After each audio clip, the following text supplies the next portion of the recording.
Did you know that Alabama is one of 30 states that does not require its notaries to keep a journal? Now, I wasn't surprised about Alabama's requirements because I'm an Alabama notary, but I was very surprised to learn that there are more states that don't have a notary journal requirement than states that do. That I was not expecting.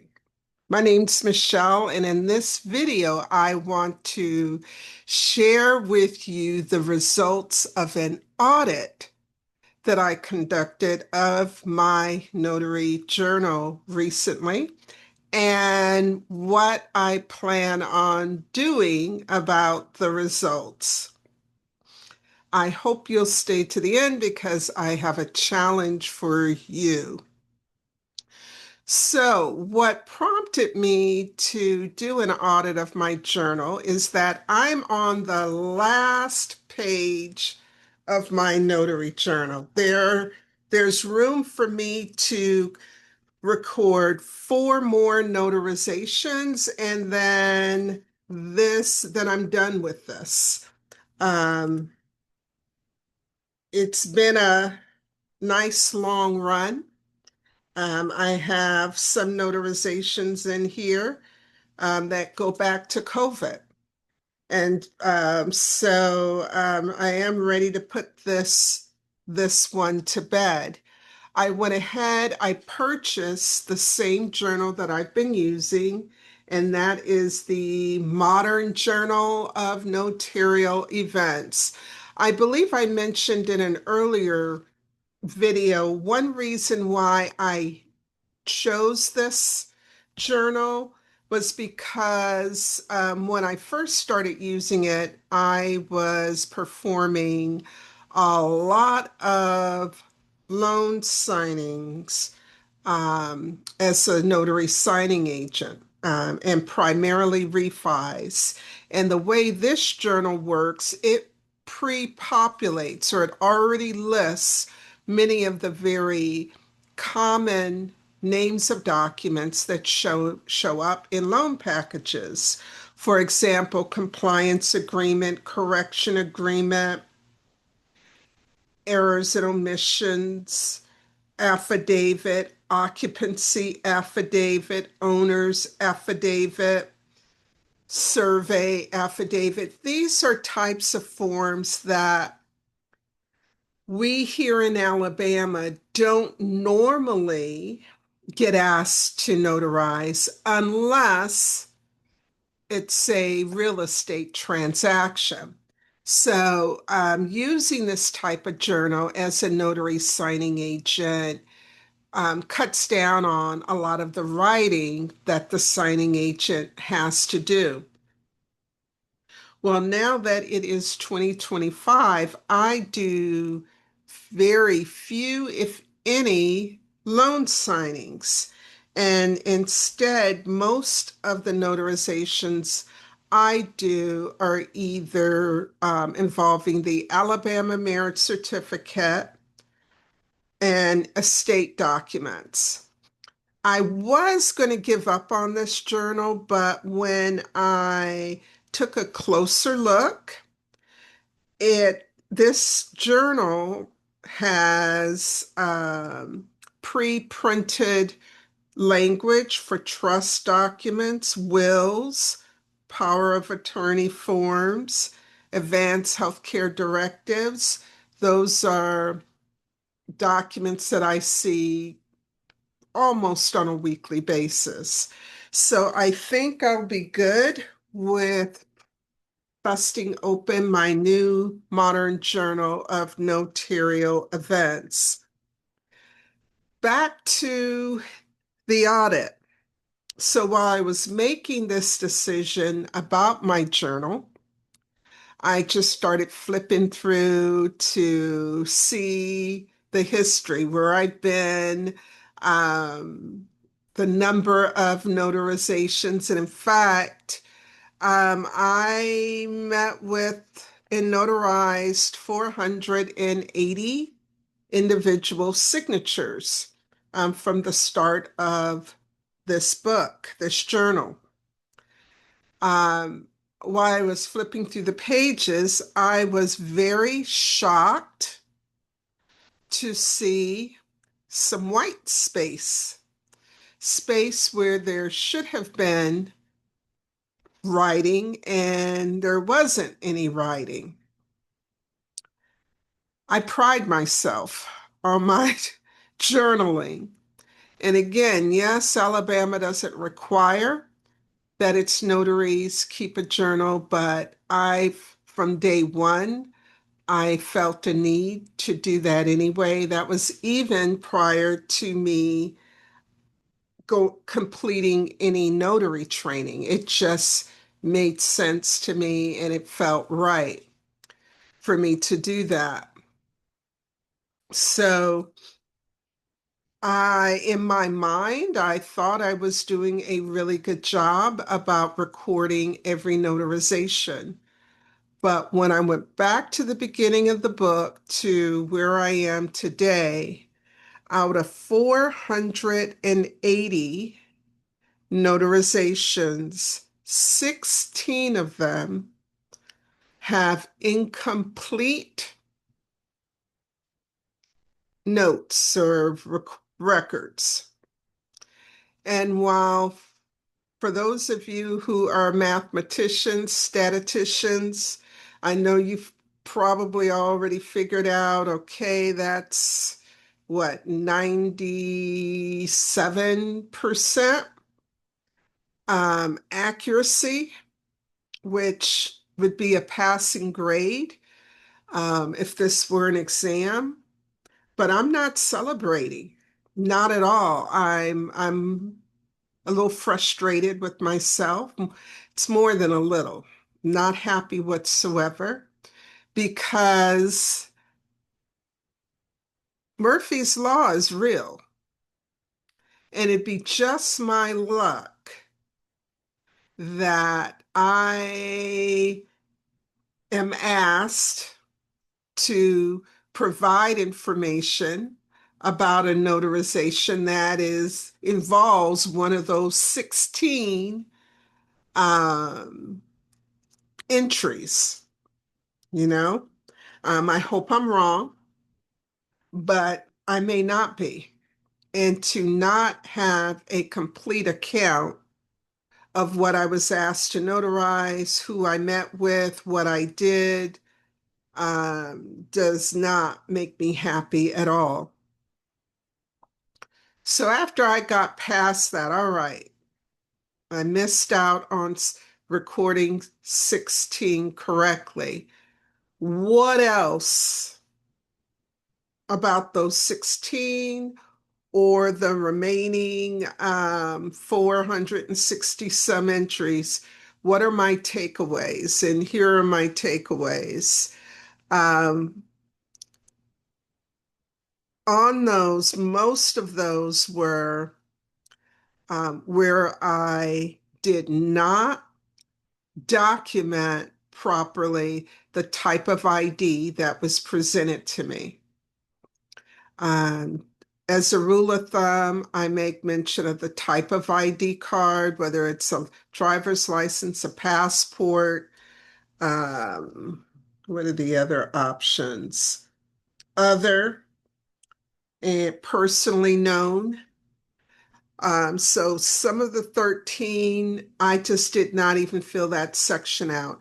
I also write the state or the country that the ID is coming from, the expiration date of the ID.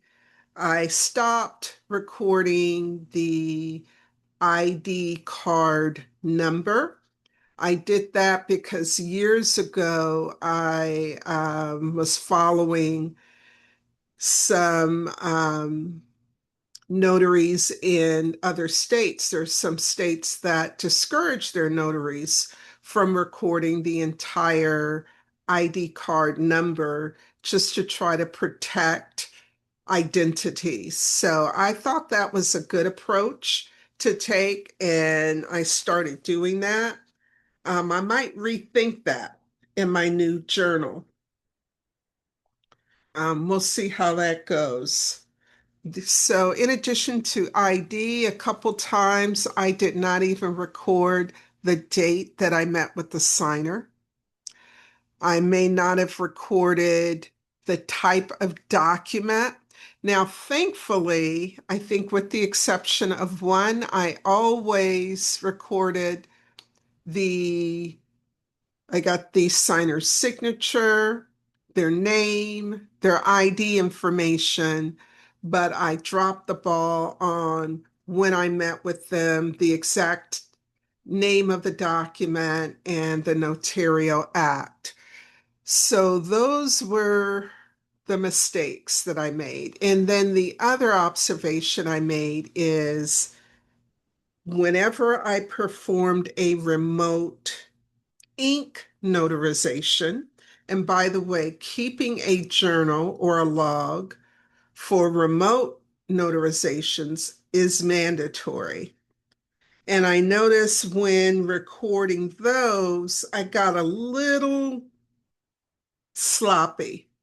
And here's why. I recorded it, but at first, all I would write in the signature section is that it was a remote notarization. But over time, I realized it would be helpful for me to not only record when I met with the signers online, but also when the original documents got to me, when I wet signed the documents, and when I mailed them back to the signers. So some of my RINs I did all that with, some I didn't. Um, so yeah, I'm not boasting. Definitely room for improvement.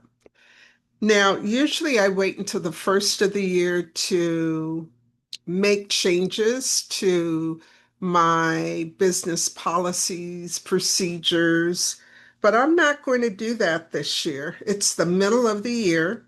And since I am starting off with the new journal, I am going to start off with some new journal practices. I cracked open one of my favorite books written by Michael Closen. It might be Clausen, Closen, Notary Best Practices. And I turned to the section that he wrote about notary journals. And by the way, he is an author, he is a legal expert, he has his Juris Doctorate degree, and he's the man. I talk about him a lot, but this might be your first time watching one of my videos. Michael Closen is the man to call when lawyers are working on a court case that involves a notary or involves notarizations. He is a expert witness. And so I take his advice, comments very seriously. And so I am going to make three, two, I'm going to try to make three major changes to how I make journal entries, starting with my new book. And I'll go into more detail with you about what those changes or improvements will be. Um, and I'll share with you why Michael Closen recommends notaries to adapt these changes. They've been proven to be very helpful to notaries and when important evidence is needed in court cases. I'm trying to be prepared. I don't want to be caught off guard, and I'm prepared should someone ever need my journal or an entry from my journal as evidence, whether to help defend me or to defend someone that I performed the notarization for. And then finally, there was something else about journals. Yes, I did a training 2 weeks ago on the topic of copy certifications, and I included a bonus in that training for the notaries, and that was what you, what notaries, Alabama notaries, can do whenever we are asked to provide a copy, a certified copy of a journal entry. What steps should we take? Um, who should we whose request should we honor, whose we shouldn't, what questions should we ask, what process we should follow. And so that'll be the third video that I will be doing this week as part of a journal series. And so I hope you watch each one and let me know your thoughts. But for this video, again, do me a favor. My challenge to you is just take a moment and just flip through your journal from start to where you are now. One, pat yourself on the back for the work that you've done over the months or years even. And because there's some really good information in here. So one, I applaud you for using a journal, even though your state doesn't require it. Good for you. And then, secondly, like me, audit yourself. Are you writing legibly? Are you filling in all of the spaces? Or what are you missing? What should you do differently? And then let me know what your score is. I mean, I'm not getting hung up in the numbers. It's no competition, but how do you feel?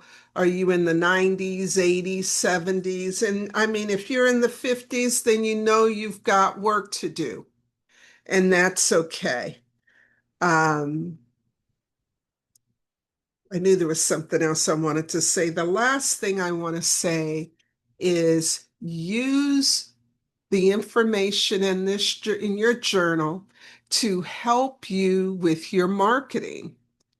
This is letting you know what your community, those of you who do general notary work, is demanding from you or what your community needs. And if you aren't doing it already, perhaps your marketing, your advertising needs to emphasize the types of documents that you've previously recorded. And then those of you who are signing agents, um, if most of your entries are for refis, you know that that's what the demand is in your area. So, a lot of good reasons to keep a journal. Use that information to your benefit. And then, most of all, as I close out this journal, it will be going with my other journals that are all together that I keep secure under lock and key. And I know that I can toss them after 7 to 10 years. But they don't take up a whole lot of space. And so I hang on to mine. And you never know when a question will come up about a notarization that you've done in the past. I've got a notary friend in another state who um, was recently asked to provide information on a notarization that they did quite a number of years ago. They've agreed to talk with me about that, and so hopefully I'll have that video for you in about 1 to 2 weeks. I appreciate you tuning in. Again, let me know about your audit and what secrets you that were revealed to you from your notary journal. Make it a great day.